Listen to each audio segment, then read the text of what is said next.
Hi everybody, thanks for tuning into my channel, Fish Den 365. I'm Den Haring, and today we're going to talk about all of the striper opportunities that there are in Pennsylvania and some of the nearby states.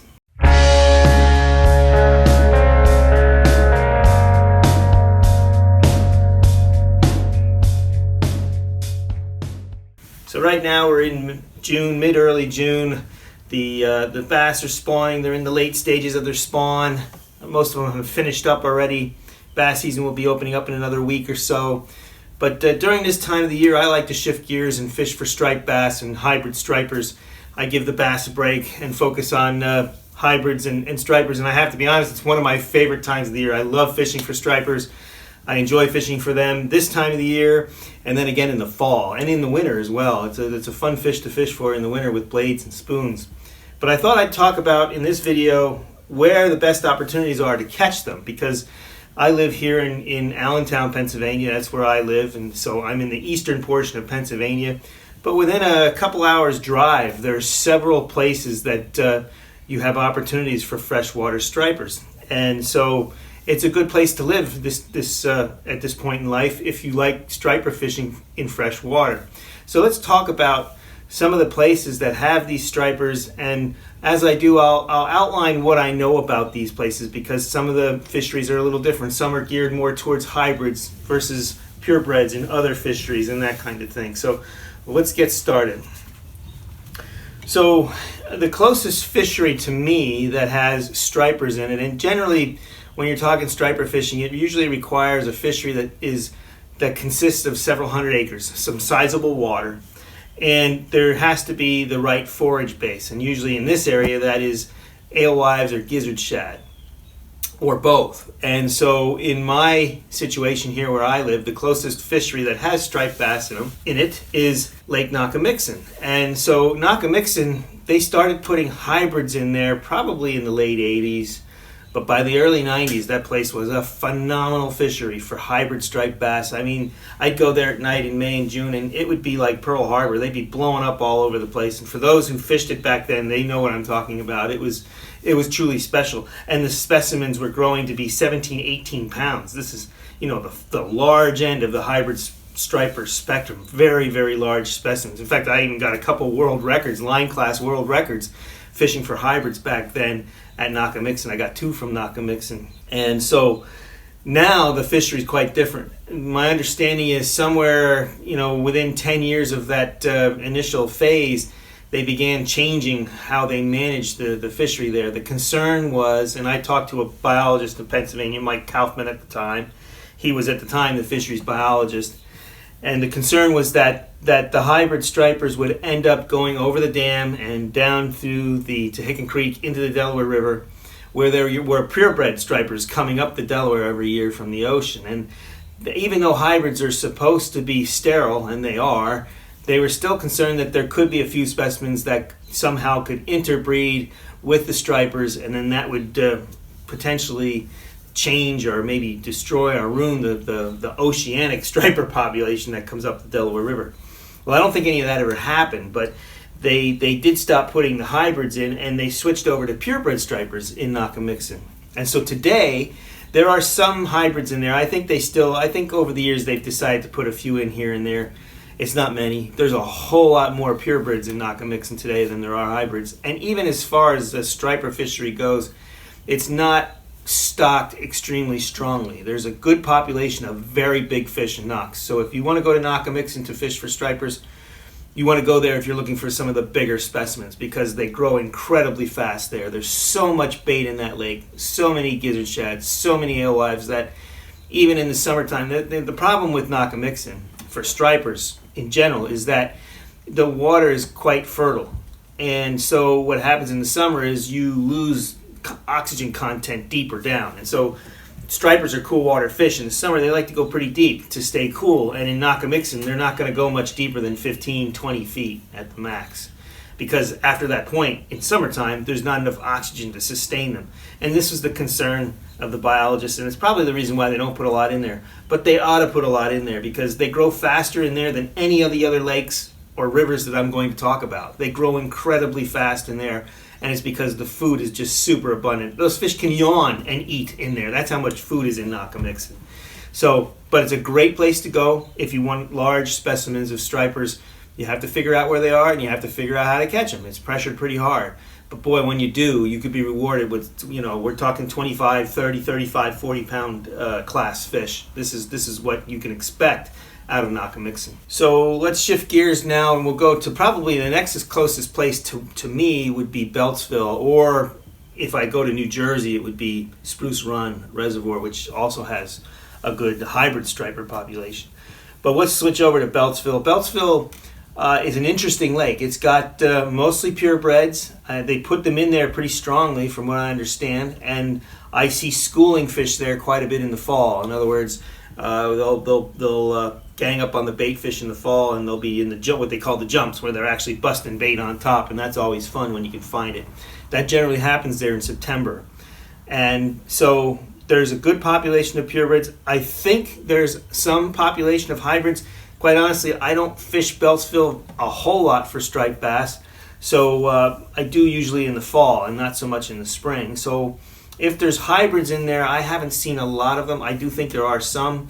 For some of you guys who fish Beltsville, please feel free to comment and let me know if there's a lot of hybrids in there. I think mostly there are purebreds in there. Beltsville Lake does not have the forage base that Nakamixin has, and that's because it's not nearly as fertile, as Nakamixin. I would classify Nakamixin as a eutrophic fishery, and Beltsville is much more of a mesotrophic fishery, even sometimes a little closer to the oligotrophic scale, meaning that there's just not as much fertility in the water. The water's quite a bit clearer.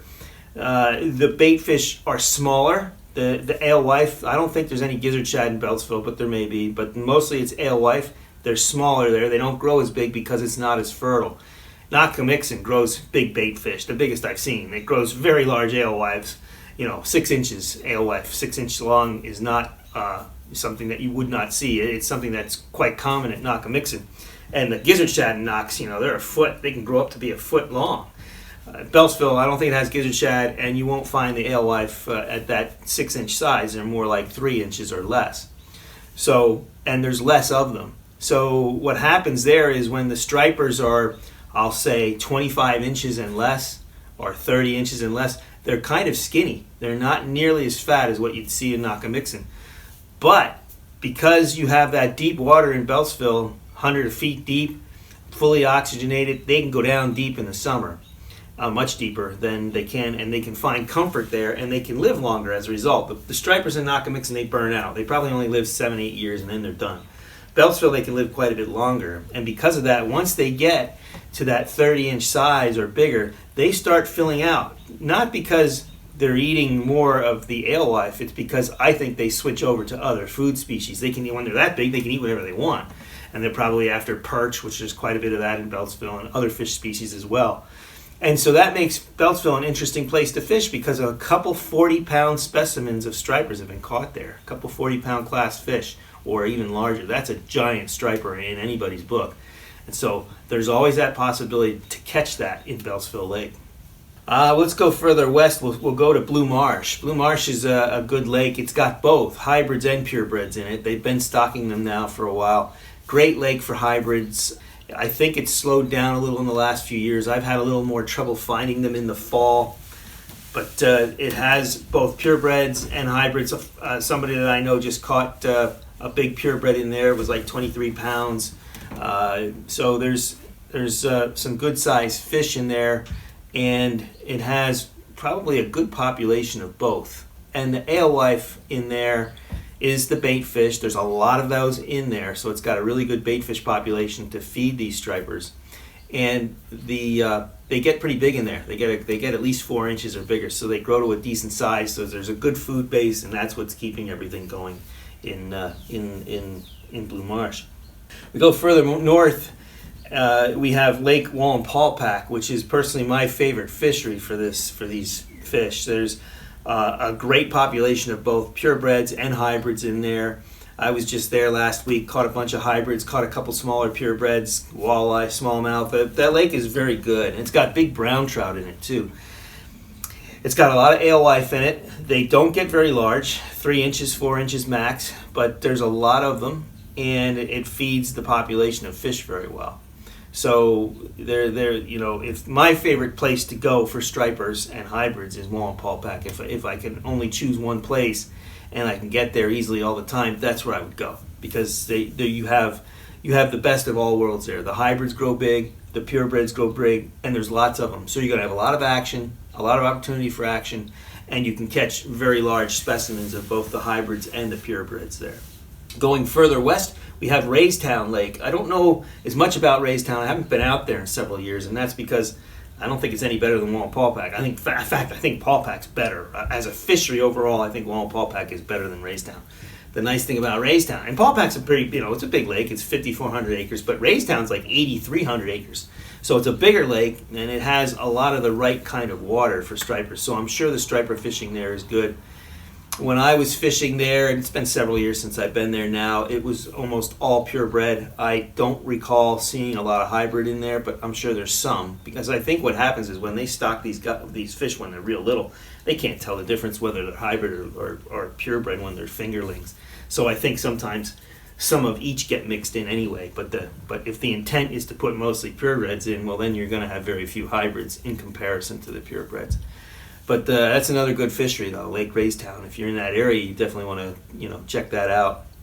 If you switch further east in New Jersey, you've got Spruce Run Reservoir, almost entirely hybrids there. I don't think there's any purebred in there. If there are, I'm not aware of them. But there's a good population of hybrid, up to 8-10 pounds. And the forage there is alewife. They get 3 or 4 inches in there. There's a good night bite there in the spring, just like there is in all these other lakes that I've mentioned. I really like it there for hybrids. If I want to go somewhere just for hybrid striper fishing, that's one of the places I always think of, because they put a lot in there. There's a good population of them in there, for me, it's close to home. So let's give you an example. Let's say I have a choice between Nakamixon and Spruce Run, and I want to go striper fishing. Well, if I want a really large fish, a big striper, I'm going to go to Nakamixon because they get bigger there, a lot bigger. But if I want to have more action, if I want to catch, because I might have to fish, several days to catch that 25-pounder at Nakamixon. If I just want some action with some hybrid stripers, I'm going to catch them on the day I go to Spruce Run. That's how many there are in there. You just have to find them, and you're going to catch them. So that's the difference between a decision of whether I go one place or another. But it's a good fishery. And then the other good fishery, I believe, for hybrid stripers especially, probably, I don't know if there may be purebreds there too. I haven't fished this, is Lake Hopatcong. I just know they're in there, and I know there's a good population of them in there from just talking with different people. And I know that the forage base is the same. It's alewife. And so you have that same kind of forage base there as in the other fisheries. I believe there was a population of hybrids in Round Valley Reservoir. I don't know if that's been maintained or not. I haven't heard anything, so I kind of question if there's any in there anymore. They also put hybrid stripers in Ontolani Reservoir years ago and stopped stocking that, and I haven't heard of any caught there since. They did catch them there when they put them in, but that was many years ago, and I don't think they're in there anymore. It's kind of a shame, because both Round Valley and Ontolani are big enough reservoirs to have a healthy population of those fish, but I don't think they're managed that way. Now that leaves the Delaware River. There's a good population of stripers that come up the Delaware every year, and they come up through Philadelphia, but they end up all the way up into the Poconos. I've caught stripers all the way up in Bushkill, where the Bushkill Creek runs in, and even above. Now, obviously, they're bigger specimens further south, and if you want to catch the giant stripers, then you want to be further, closer to Philadelphia when you're fishing the river. The river's a different deal. You got the shad run up the river. You have a different forage base. They really like eels in there quite a bit, because there's a lot of eels that go up and down the Delaware. So an eel imitating bait is always something good to throw. I like to throw large jointed rebels in the Delaware, rebel minnows. That works well there as well. But that's a good place to go for stripers as well. And they're going to be purebred, and they're very strong in there because they have that river current. So you can expect a very strong fight. They fight strongly no matter where you catch them. That's one of the fun things about stripers. They just pull so hard. So those are the places to go in the area that are local to people that are in eastern Pennsylvania. I hope I didn't miss any, but if I did and you're aware of it, please comment and let me know, because I'd love to be able to let people know that, there's several lakes and then the river here that are great opportunities. The other thing that you have is a little bit further out is the flats down at the Conowingo and down there, on the Susquehanna. They come up there as well, and so there's really good fishing there in the spring when there's a big striper run there. I'm aware of that as well, so did want to get that one in. So those are purebreds, but I think at Conowingo they also have hybrids in there as well. So those are a lot of the opportunities to fish. If you live in this area of Pennsylvania, there's quite a bit of opportunity for freshwater striper, and you don't really have it as much in some of the surrounding states. Up in New York, for example, unless you're fishing saltwater, you're probably not going to have the opportunity so much. So it's kind of a special thing. I think they're used to control a lot of the bait fish populations, the alewife and the gizzard shad. They're pelagic, which means they don't relate to structure so much. They roam, and they school together and roam throughout the lake. And this is why it's important to have hybrids and stripers in there, because they school and they feed on these fish all year long, and they'll just hang around those schools and feed on them. Whereas largemouth and smallmouth bass, they'll feed on alewife and gizzards as well, but not year round so much, because of when those bait fish are out in the middle of nowhere schooling, there's less of the largemouth and smallmouth in those areas to eat them, which is why you'll see a lot of management for stripers and hybrids. But it's fun because you get to catch a strong saltwater type fish that fights very hard and is relatively easy to catch if you know how to find them and what to do. You have to know how to catch these fish, but they're fun to catch when you learn how.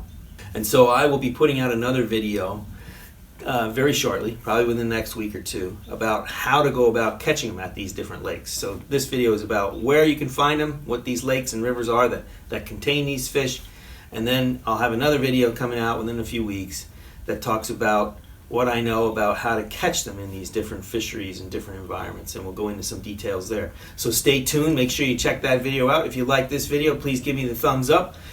Subscribe to the channel, tell your friends, let them know if they're striper fishermen and they want to know where to go and where the opportunities are. This video just described that. The next one will be how to catch them. Remember, we're certified bassified, and as always, may God bless your fishing endeavors.